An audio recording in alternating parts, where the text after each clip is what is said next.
Hello students. Last video में हमने fundamental rights के बारे में हम बात कर रहे थे। उसमें हमने राइट टू इक्वालिटी के सारे आर्टिकल 14 टू 18 कवर कर लिए थे। ओके, आज हम शुरू कर रहे हैं right to freedom. Right to freedom 19 से 22 आर्टिकल्स तक हैं। आज हम आर्टिकल 19 डिस्कस करेंगे। अगर लंबी नहीं हुई ज़्यादा वीडियो तो आगे 20, 21 और 22 भी डिस्कस करेंगे। सबसे पहले हम आर्टिकल 19 करेंगे। इसमें हमने ये भी बात की थी पिछली वीडियोस में कि 7 थे पहले हमारे पास 7 फंडामेंटल राइट्स थे, जिसमें से राइट टू प्रॉपर्टी जो था ये स्ट्राइक डाउन कर दिया गया था और अब ये लीगल राइट है। तो हमने राइट टू इक्वालिटी कर लिया था पिछली वीडियो में। राइट टू फ्रीडम में हम आर्टिकल नंबर 19 अब शुरू करेंगे। तो राइट टू फ्रीडम जैसे मैंने अभी आपको बताया उसमें 19 टू 22 है और ये जो है ये अवेलेबल है only to citizens of India. Foreigners के लिए अवेलेबल नहीं है, ये सिटीजन्स ऑफ इंडिया के लिए ही अवेलेबल है। अब इस आर्टिकल में क्लॉज 19(1) से लेकर क्लॉज 2 19(6) तक है। ठीक है, मतलब 19 जो है उसके अंदर क्लॉजेज हैं 1 से लेकर 6 तक। तो 19(1) में जो बात बताई गई है वो तो बताई गई है कि आपके पास कौन कौन से उसमें 19(1) के अंदर हमारे पास कौन कौन सी राइट टू फ्रीडम है। पहले 19(1) में क्या बताया गया है कि कौन कौन सी फ्रीडम है। फिर 19(2) से लेकर 19(6) तक हमें बताया गया कि वो जो फ्रीडम्स हमें दी गई हैं वो किस किस बेसिस पे स्टेट जो उनको रिस्ट्रिक्ट कर सकता है। ठीक है, ऐसा नहीं है कि वो एब्सोल्यूट है। ये जो फ्रीडम्स हमें दी गई हैं ये एब्सोल्यूट नहीं है। तो सबसे पहले हम बात करेंगे कि 19(1) में हमें कौन सी फ्रीडम्स दी गई हैं। देखिए यहाँ मैंने एफ नहीं लिखा है यहाँ पे। ठीक है, बताऊंगी अभी क्यों नहीं लिखा। तो सबसे पहले क्या है, right to freedom of speech and expression. हमें फ्रीडम है अपने आप को एक्सप्रेस करने की, अपने व्यूज को एक्सप्रेस करने की।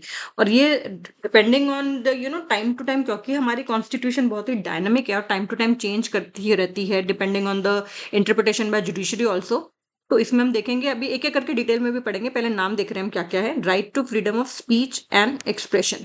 Then we have another freedom which is right of freedom to assemble peacefully and without arms. हम कहीं पे इकट्ठा हो सकते हैं विदाउट आर्म्स। ठीक है, राइट ऑफ फ्रीडम है हमें to form associations, unions, cooperative societies form करने के लिए।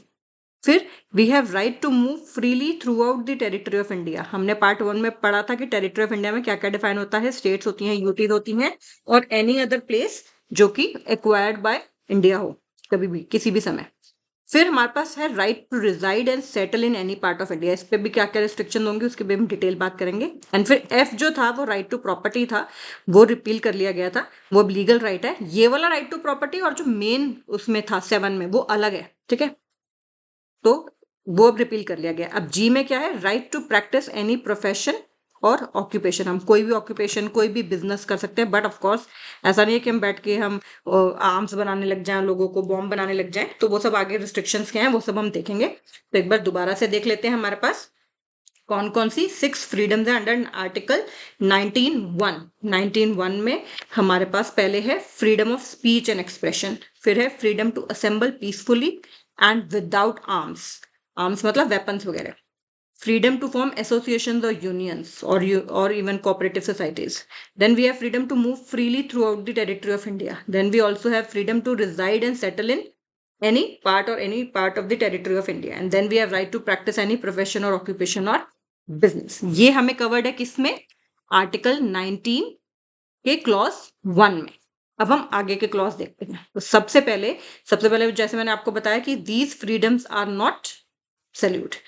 ये जो फ्रीडम्स है ये एब्सोल्यूट नहीं है, दे आर नॉट एब्सोल्यूट। ये बात याद रखनी है आपने कि ये एब्सोल्यूट नहीं है, ये रिस्ट्रिक्ट की जा सकती है। रीजनेबल रिस्ट्रिक्शन जो है आप देखेंगे हम कहाँ से कहाँ, आर्टिकल 19(2) से 19(6) के बीच में। ठीक है, तो अब देखिए पहला हमने क्या पढ़ा, पहली जो फ्रीडम पढ़ी उसमें 19(1) में क्या पढ़ा हमने कि freedom of speech and expression है। ठीक है, अब आप देखिए मैं अब ये यूट्यूब चैनल चला रही हूँ। ठीक है, तो व्हाट आई एम डूइंग, मैं अपने आप को एक्सप्रेस कर रही हूँ, अपने व्यूज को एक्सप्रेस कर रही हूँ, लोगों के साथ शेयर भी कर रही हूँ। तो ये speech and expression, freedom of speech and expression का पार्ट है।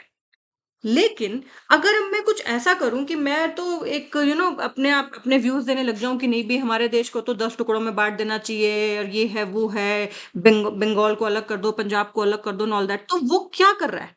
वो हमारे किसको थ्रेटन कर रहा है वो चीज़? अगर मैं इस तरह के एक्सप्रेशंस दूँगी, इस तरह के अपने व्यूज़ एक्सप्रेस करूँगी तो वो किस चीज़ को थ्रेटन कर रहा है? वो हमारी कंट्री की सोवरेनिटी एंड इंटीग्रिटी को थ्रेटन कर रहा है। तो हमें अपना स्पीच फ्री स्पीच है हमारे देश में, हम एक फ्री हैं टू एक्सप्रेस आवरसेल्व्स, लेकिन कुछ रिस्ट्रिक्शंस भी हैं। कौन-कौन से रिस्ट्रिक्शंस हैं कि हमारी कंट्री की सोवरेनिटी जो है, हमारी कंट्री की सोवरेनिटी जो है, वो इफ़ेक्ट नहीं होनी चाहिए। ओके, इंटीग्रिटी इफ़ेक्ट नहीं होनी चाहिए। फिर नेशनल सिक्योरिटी से रिलेटेड, ठीक है? आप नेशनल सिक्योरिटी से रिलेटेड कोई ऐसा एक्सप्रेस नहीं कर सकते हो जिससे कि हमारी नेशनल सिक्योरिटी पे कोई बात आ जाए, ठीक है?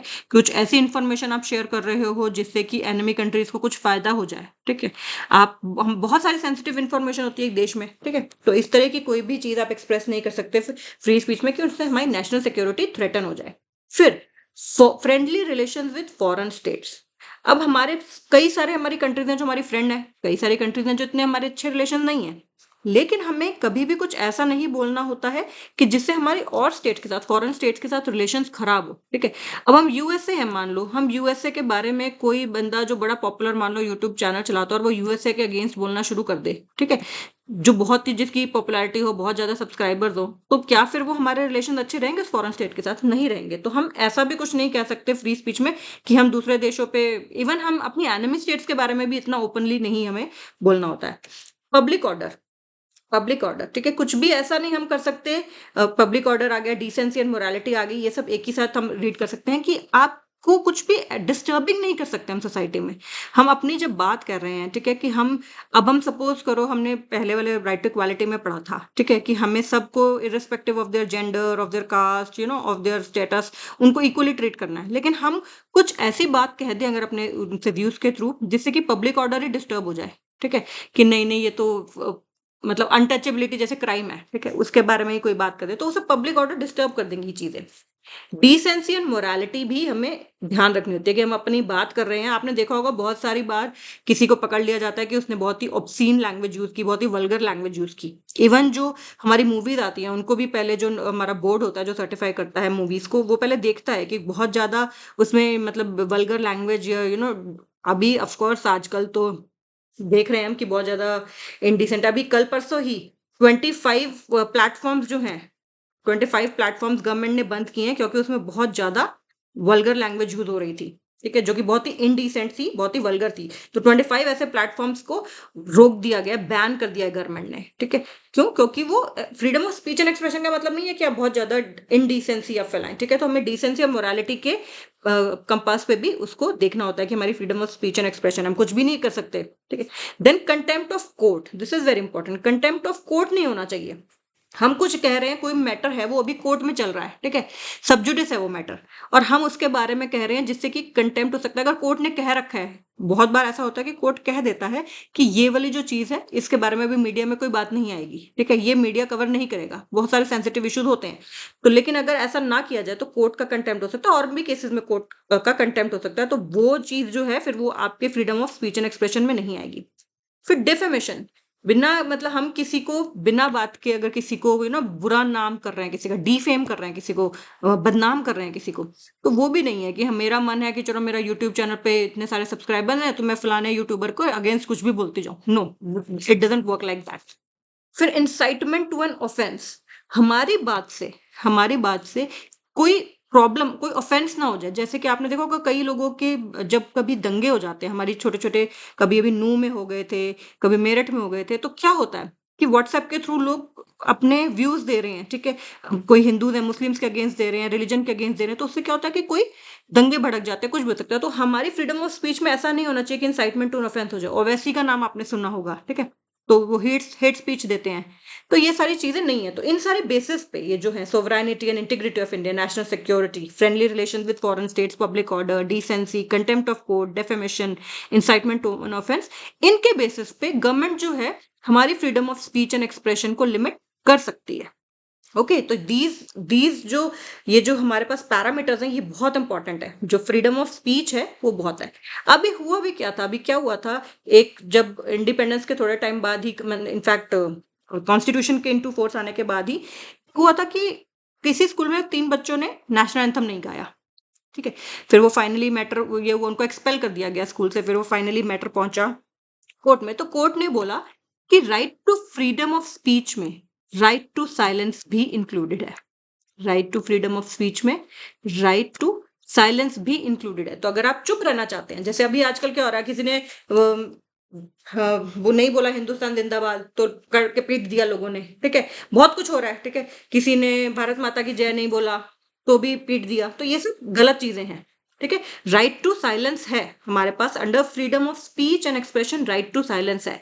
राइट जो है मीडिया के पास भी है, मीडिया के पास भी राइट्स है। इसी फ्रीडम के अंदर मीडिया के पास भी राइट्स है कि वो जो है वो अपने व्यूज जो है वो शेयर कर सकता है।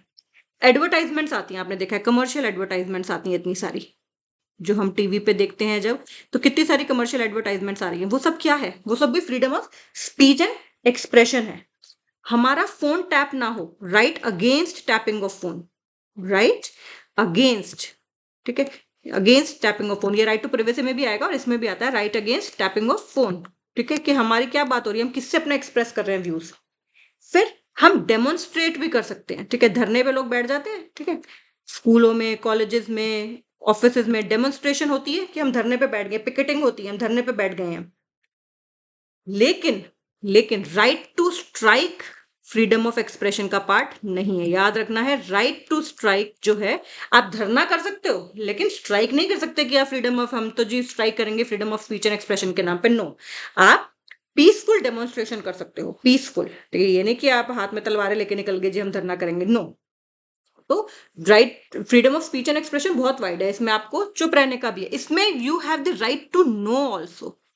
फिर एक कोर्ट केस हुआ था जिसमें जिसमें कोर्ट ने कहा था कि आपको जानने का भी हक है। ठीक है, पब्लिक क्या कर रही है, गवर्नमेंट जो है क्या कर रही है। ठीक है, तो वो भी राइट टू नो भी जो है वो भी part of freedom of speech and expression है। राइट टू साइलेंस है, मीडिया का राइट है, कमर्शियल एडवर्टाइजमेंट्स का राइट है, राइट टू नो डेमोन्स्ट्रेशन का, पिकेटिंग का, but not the right strike, ये नहीं है। तो ये हुआ हमारा freedom of speech and expression. और ये जो रिस्ट्रिक्शन बताई गई हैं ये सब 1902 में बताई गई हैं, 1902 में बताई गई हैं। ये आपको ये याद रखने की जरूरत नहीं है कि इसमें क्या बताया है, मोटा मोटा बस 19 आर्टिकल आपको पता होना चाहिए। ये नहीं कि 1902 में क्या है, 1903 में क्या है, इतना उसमें नहीं जाना होता। लेकिन आपको पता होना चाहिए कि किस बेसिस पे कर सकते हैं हम फ्रीडम ऑफ स्पीच को एंड एक्सप्रेशन को, गवर्नमेंट किस बेसिस पे रिस्ट्रिक्ट कर सकती है। ऑब्वियसली नेशनल सिक्योरिटी के बेसिस पे, सोवरेनिटी एंड इंटीग्रिटी के बेसिस पे, पब्लिक ऑर्डर मेंटेन रहे, डिसेंसी मोरालिटी हो, डेफेमेशन ना हो, कोई ऑफेंस को इंसाइट ना कर रहे हो, कंटेम्प्ट ऑफ कोर्ट ना हो रहा हो, फॉरेन स्टेट के साथ फ्रेंडली रिलेशन रहे।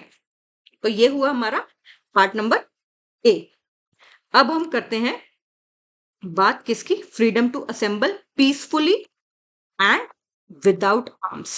हम इकट्ठा हो सकते हैं, लेकिन जब हम इकट्ठे हो रहे हैं तो हमारे पास वेपन्स नहीं होने चाहिए, आर्म्स नहीं होने चाहिए, पीसफुल असेंबली होनी चाहिए, पीसफुल असेंबली होनी चाहिए।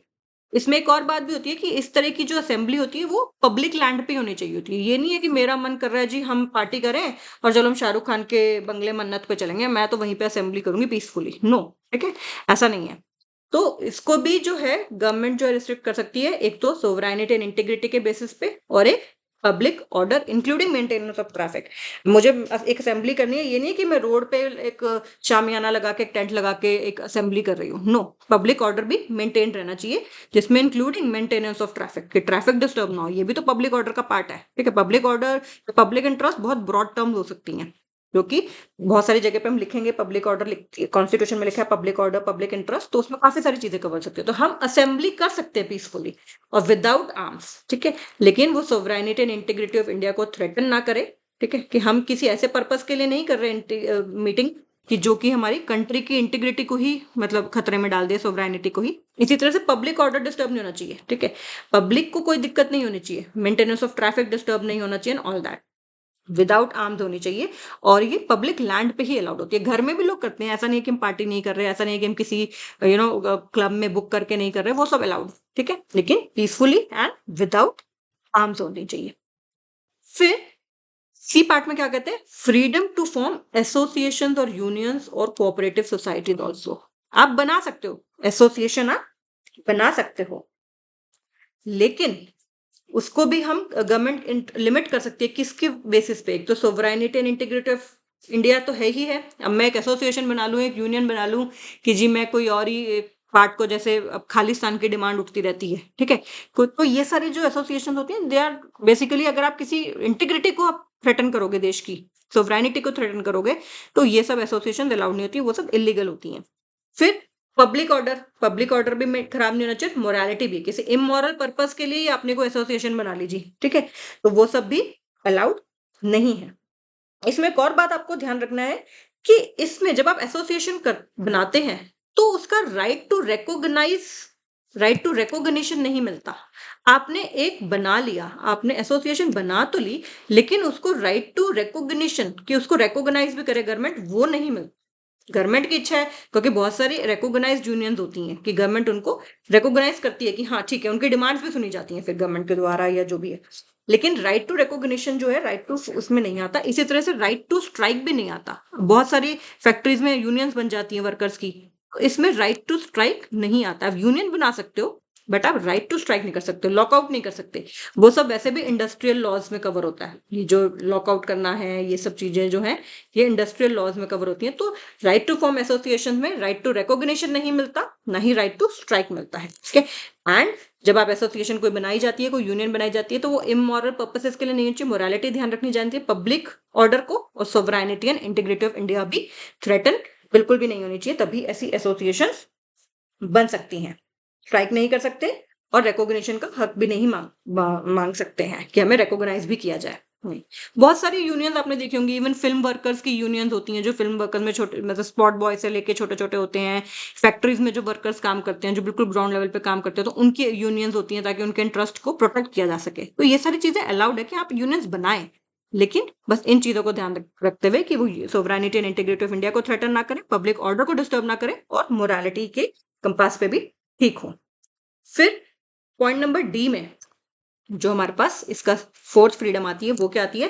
Freedom to move freely throughout India. ये इसको बहुत ध्यान से समझेंगे हम। थ्रू आउट इंडिया में, throughout the territory of India, territory of India की डेफिनेशन हमने कर रखी है। कहते हैं गवर्नमेंट इसको लिमिट कर सकती है, किस किस बात पे? एक तो जनरल पब्लिक के इंटरेस्ट में, दूसरा बहुत इंपॉर्टेंट है protection of interest of any scheduled tribe. आपको पता भी होगा, आप सबने शायद सुना होगा, नॉर्थ सेंटिनल आइलैंड है अंडमान में, नॉर्थ सेंटिनल आइलैंड, वहां पे जो ट्राइब है वो सेंटिनलिस ट्राइब है, एंड वो नॉर्थ सेंटिनल आइलैंड, वो बहुत ही ज्यादा हॉस्टाइल है, ठीक है, बहुत ही ज्यादा वो हॉस्टाइल है। इनफैक्ट वहां पे कोई जाता है तो, मतलब एक अमेरिकन को तो वहां पे मार भी दिया गया था, 27 ईयर ओल्ड अमेरिकन थे वो।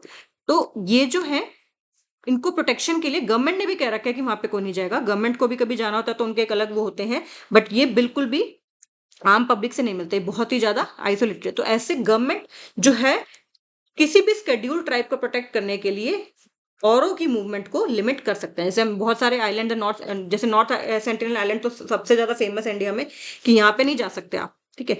तो मूवमेंट को हम इसी तरह से, और भी है, निकोबार में भी कई आइलैंड्स हैं जो कि जनरल पब्लिक की रीच से दूर हैं, कई रीजंस की वजह से भी हो सकते हैं, इवन ट्राइब्स को प्रोटेक्ट करने के लिए भी हो सकते हैं, और भी रीजन।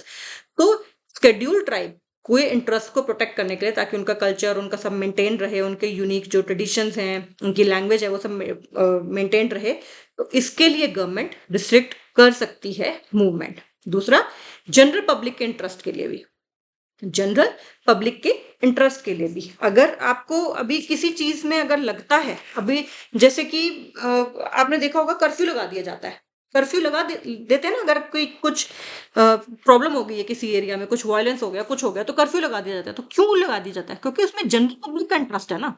आपको अलाउड नहीं है कि आप घर से बाहर निकलना है, you can not move freely. वो सब क्या है? जनरल पब्लिक का इंटरेस्ट है। तो गवर्नमेंट जनरल पब्लिक के इंटरेस्ट के लिए जो है मूवमेंट पे रिस्ट्रिक्शन लगा सकती है, और शेड्यूल ट्राइब्स के इंटरेस्ट में भी रिस्ट्रिक्शन लगा सकती है। इसी तरह से फिर ई पार्ट में क्या कहते हैं? Freedom to reside and settle in any part of the territory of India. इसको भी कर सकते हैं, वही जनरल, उसमें दोनों में सेम आएंगे, डी और ई में, interest of general public and protection of interest of any scheduled tribe. जब नॉर्थ सेंटिनल आइलैंड है उस पर कब जब कोई जा ही नहीं सकता तो ऑब्वियसली उस पर कोई सेटल भी नहीं हो सकता, ठीक है। तो शेड्यूल्ड ट्राइब के इंटरेस्ट के लिए हम इस वाले जो क्लॉज है, freedom to reside and settle in any part of the territory of India, इसको रिस्ट्रिक्ट कर सकती है गवर्नमेंट, क्योंकि बहुत सारे ऐसे हैं ट्राइबल एरियाज जहां पे सिर्फ उन्हीं को हक है। इसी तरह से नॉर्थ ईस्ट में भी है, ठीक है, कि वहां पे वही लोग लैंड ले सकते हैं एंड ऑल दैट। और जनरल पब्लिक के इंटरेस्ट के लिए तो ये बहुत ब्रॉड टर्म आ जाती है, जनरल पब्लिक का इंटरेस्ट, ठीक है। तो जनरल पब्लिक के इंटरेस्ट के लिए भी इस वाले क्लॉज में गवर्नमेंट जो है रिस्ट्रिक्शंस लगा सकती है। फिर है हमारे पास एक point, freedom to practice any profession और ऑक्यूपेशन और बिजनेस। इसमें हमें ये देखना होता है कि गवर्नमेंट इसको लिमिट कर सकती है। एक तो जनरल पब्लिक का इंटरेस्ट की बात होती है इसमें, ये ध्यान रखना है इसमें, तो जनरल पब्लिक का इंटरेस्ट जो है वो दिक्कत ना हो।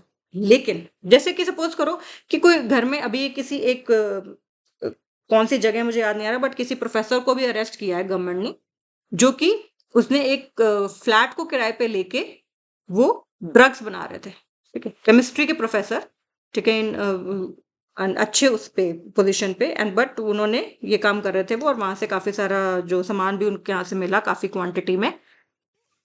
पब्लिक इंटरेस्ट उससे सर्व नहीं हो रहा ना, ठीक है। आप कोई भी प्रोफेशन करिए लेकिन जनरल पब्लिक का इंटरेस्ट तो ध्यान में रखिए ना, ठीक है। फर्दर, अब मैंने कहा कि कोई भी प्रोफेशन, हमारी कॉन्स्टिट्यूशन कहती है कोई भी बिजनेस कर सकते हैं आप, कोई भी प्रोफेशन कर सकते हैं, कोई भी आप कर सकते हैं। एक तो जनरल पब्लिक का इंटरेस्ट होना चाहिए, ये नहीं कि मैं, मुझे लाइसेंस नहीं है और मैं कुछ भी बनाए चले जा रही हूँ, ठीक है। अब पनीर, अभी पनीर मिला, बहुत सारा पनीर जो फेक था, ठीक है, वो ये क्या है, आप freedom to practice any profession है बट आप जनरल पब्लिक के इंटरेस्ट में काम नहीं कर रहे। जो ये फेक सामान मिलता है, मिठाइयाँ मिलती हैं फेक, दूध मिल रहा है फेक, ये सब क्या है, this is, you are not actually following, कि आपको प्रैक्टिस करने की आजादी है, कोई भी प्रोफेशन कोई भी बिजनेस, बट आप जनरल पब्लिक इंटरेस्ट में काम नहीं कर रहे हो, ठीक है। फिर इसमें एक और चीज है, आपने कह तो दिया कि कोई भी प्रोफेशन कर लो, कोई भी ऑक्यूपेशन कर लो, कोई भी बिजनेस कर लो, कोई भी ट्रेड कर लो, लेकिन ठीक है, गवर्नमेंट जो है, स्टेट जो है, प्रिस्क्राइब कर सकती है एजुकेशनल क्वालिफिकेशंस, ठीक है, कि क्या एजुकेशनल क्वालिफिकेशन या क्या टेक्निकल क्वालिफिकेशंस किसी चीज के लिए चाहिए। क्वालिफिकेशन जहां पे बात आएगी वहां पे कोई रिस्ट्रिक्शन नहीं है। अगर डॉक्टर बनना है किसी को तो ऑब्वियसली मैं ये नहीं कह सकती, मेरे पास सपोज करो मैं डॉक्टर, मैंने मेडिसिन की पढ़ाई नहीं की और मैं तो कहूँ हॉस्पिटल जाके कि नहीं मैं ही ऑपरेशन करूंगी भाई, क्योंकि मुझे तो freedom to practice any profession है, I can not do that. Why? Because I don't possess the educational qualification or the technical qualifications required for that profession. So ये जो है स्टेट ऑब्वियसली ये चीज तो कर ही सकती है। एंड एक स्टेट और चीज क्या कर सकती है कि वो कोई भी ट्रेड, कोई भी बिजनेस जो है उसमें कह सकती है कि ये सिटीजन नहीं करेंगे, ये स्टेट ही करेगी। बहुत सारी चीजें होती हैं, अब रेलवेज है, ठीक है, स्टेट की मोनोपोली है ना, तो स्टेट मोनोपोली कर सकती है किसी पर्टिकुलर ऑक्यूपेशन पे, ट्रेड पे, बिजनेस पे, ठीक है। वैसे हमारे यहाँ धीरे धीरे सब कुछ, धीरे धीरे प्राइवेटाइजेशन हो रहा है, प्राइवेट सेक्टर की एंट्री हो रही है, स्टेट कर सकती है, ठीक है। कि मान लो एलपीजी डिस्ट्रीब्यूशन है, रेलवेज हैं, ठीक है, IRCTC ticket book, train ticket book, ticket booking है, तो गवर्नमेंट कर सकती है, स्टेट कर सकती है। और स्टेट की डेफिनेशन हमने बहुत क्लियरली पढ़ी थी आर्टिकल 12 में, ठीक है, जिसमें हमने पढ़ा था कि union legislature, union executive, state legislature, state executive, local authorities, और अदर अथॉरिटीज में भी हमने पढ़ा था अदर अथॉरिटीज के क्या क्या पैरामीटर्स हैं, कि गवर्नमेंट से फाइनेंस मिल रहा है कि नहीं, गवर्नमेंट का कंट्रोल है कि नहीं, गवर्नमेंट के फंक्शंस कर रही है कि नहीं, एंड ऑल दैट। तो वो वाली वीडियो भी आप दोबारा देख सकते हैं, सो दैट आपको पता हो कि स्टेट का क्या डेफिनेशन है। अब एक और क्वेश्चन उठता है, मतलब अभी तक यही माना जाता था कि ये जो आर्टिकल 19 है ये against the action of state ही है, against the action of state ही है। तो हम गवर्नमेंट या गवर्नमेंट की कोई भी एजेंसी अगर हमारे ये राइट्स इन्फ्रिंज करती है तो हम उसके सोल्यूशन के लिए जा सकते हैं कोर्ट्स में। लेकिन सुप्रीम कोर्ट जो है, मैंने बताया आपको हमारी कॉन्स्टिट्यूशन बहुत ही डायनेमिक और जुडिशियल इंटरप्रिटेशन के बाद ये चेंज होती जाती है। कोर्ट ने कई कई जगह ये भी हिंट दी है कि आर्टिकल 19 जो है एक्चुअली ये हमें प्राइवेट इंडिविजुअल्स के अगेंस्ट भी होना चाहिए, तभी राइट सेंस में हमारे पास फ्रीडम होगी। बट ऑब्वियसली इसके बाद ये सिर्फ बात हुई है, ऐसा नहीं है कि अभी अवेलेबल है, क्योंकि अदरवाइज तो ऐसा हो जाएगा तो काफी दिक्कत भी हो सकती है कि फलाने ने मुझे ये कह दिया, फंडामेंटल राइट मेरे इन्फ्रिंज हो गए, चलो जी कोर्ट, तो इस तरह से। तो अब हम दोबारा देख लेते हैं हमारे पास कौन सी 6 फ्रीडम्स हैं। हमारे पास सबसे पहले freedom of speech and expression है, जिसमें कि गवर्नमेंट रिस्ट्रिक्ट कर सकती है। Freedom of speech and expression बहुत वास्ट है, मीडिया के पास उसमें है, हमारे पास राइट टू साइलेंस है, राइट टू नो है, राइट टू डेमोन्स्ट्रेट है, but not right to strike है। और इसको गवर्नमेंट जो है लिमिट कर सकती है जब हमारी कंट्री की सोवरेनिटी और इंटीग्रिटी की बात आए, नेशनल सिक्योरिटी की बात आए। अब मोरालिटी का हमें ध्यान रखना होगा इसमें।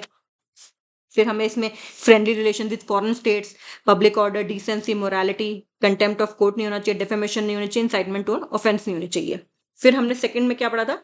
Freedom to assemble peacefully and without arms. आप इकट्ठा हो सकते हैं, लेकिन ऐसा नहीं है कि आप किसी वायलेंट पर्पस के लिए हो रहे हैं। तो बेसिकली एक तो सोवरेनिटी एंड इंटीग्रिटी नहीं डिस्टर्ब होनी चाहिए और पब्लिक ऑर्डर भी डिस्टर्ब नहीं होना चाहिए। इसमें सोवरेनिटी एंड इंटीग्रिटी और पब्लिक ऑर्डर हमारा डिस्टर्ब नहीं होना चाहिए। फिर हमने पढ़ा right of freedom to form association and और यूनियंस। हम एसोसिएशन फॉर्म कर सकते हैं, हम यूनियंस फॉर्म कर सकते हैं, बट इसमें भी क्या था?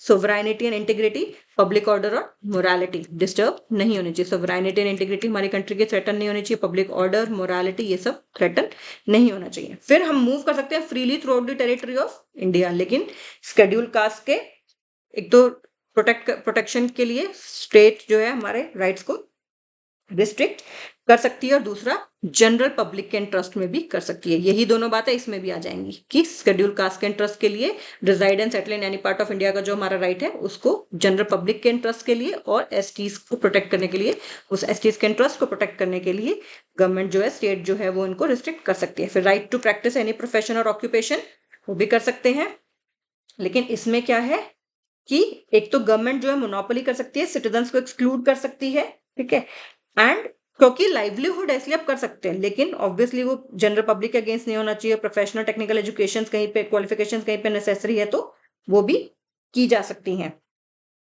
और जनरल पब्लिक के इंटरेस्ट के लिए जो गवर्नमेंट है इसमें रिस्ट्रिक्शंस कर सकती है। जैसे अभी मैंने आपको बताया, एक प्रोफेसर को पकड़ा गया क्योंकि वो ड्रग्स बना रहा था जो कि जनरल पब्लिक के इंटरेस्ट में नहीं है, ठीक है। अब फेक चीजें जितनी भी खाने पीने की मिलती हैं बहुत सारी, वो सब जनरल पब्लिक के इंटरेस्ट में नहीं है। हम ये नहीं कह सकते कि हम कुछ भी वो करेंगे ऑक्यूपेशन फर्दर। टेक्निकल क्वालिफिकेशन या कोई एजुकेशनल क्वालिफिकेशन चाहिए तो वो भी कर सकती है, और गवर्नमेंट जो है वो एक्सक्लूड भी कर सकती है कोई पर्टिकुलर फील्ड को। Right to strike, right to recognition इसमें एसोसिएशन वाले में नहीं होगा। राइट टू एसोसिएशन वाले जो हमारा राइट टू फॉर्म एसोसिएशन है उसमें ये नहीं होगा कि हमें रिकॉग्नाइज भी करो हमारी यूनियन को, बहुत जरूरी नहीं है। राइट टू स्ट्राइक भी नहीं होगा, और वो वैसे भी इंडस्ट्रियल लॉ से कवर होता है। एंड नॉर्थ सेंट्रल आइलैंड का मैंने आपको एग्जाम्पल दिया ही है, और प्रोफेशन का भी दिया है। तो इसमें आपको क्लैरिटी हो जानी चाहिए। अभी तक आपको याद क्या रखने की बात है? आपको ये मोटा मोटा अगर आप ये चीजें याद रखोगे तो आपको वैसे भी सारा कुछ याद रहेगा, प्लस पब्लिक इंटरेस्ट की बात याद रखनी है। तो अगर देखो, मैंने आपको हमेशा बताया कि एग्जामिनर को कभी ये नहीं चाहिए कि आप किसी चीज के बिल्कुल बहुत बड़े नॉलेज रखते हो किसी टॉपिक की, लेकिन ब्रॉड नॉलेज, आपको आइडिया होना चाहिए चीजों का। आपको बेसिकली आर्टिकल 19 में ये 6 जो है हमारे पास फ्रीडम्स अवेलेबल हैं, इनके बारे में ध्यान रखना है। और ये एब्सोल्यूट नहीं है, और ये सिटीजन ऑफ इंडिया के पास ही अवेलेबल है, फॉरनर्स के पास अवेलेबल नहीं है। अब नेक्स्ट वीडियो में हम आर्टिकल 20 से 22 करेंगे, वो भी राइट टू फ्रीडम में ही है। जैसे मैंने आपको बताया है कि राइट टू फ्रीडम में ये सारे आर्टिकल्स आते हैं 19 से 22।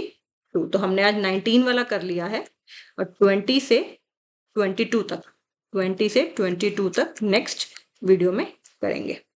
Okay, take care and don't forget to subscribe to the channel and share it with your friends also. Okay.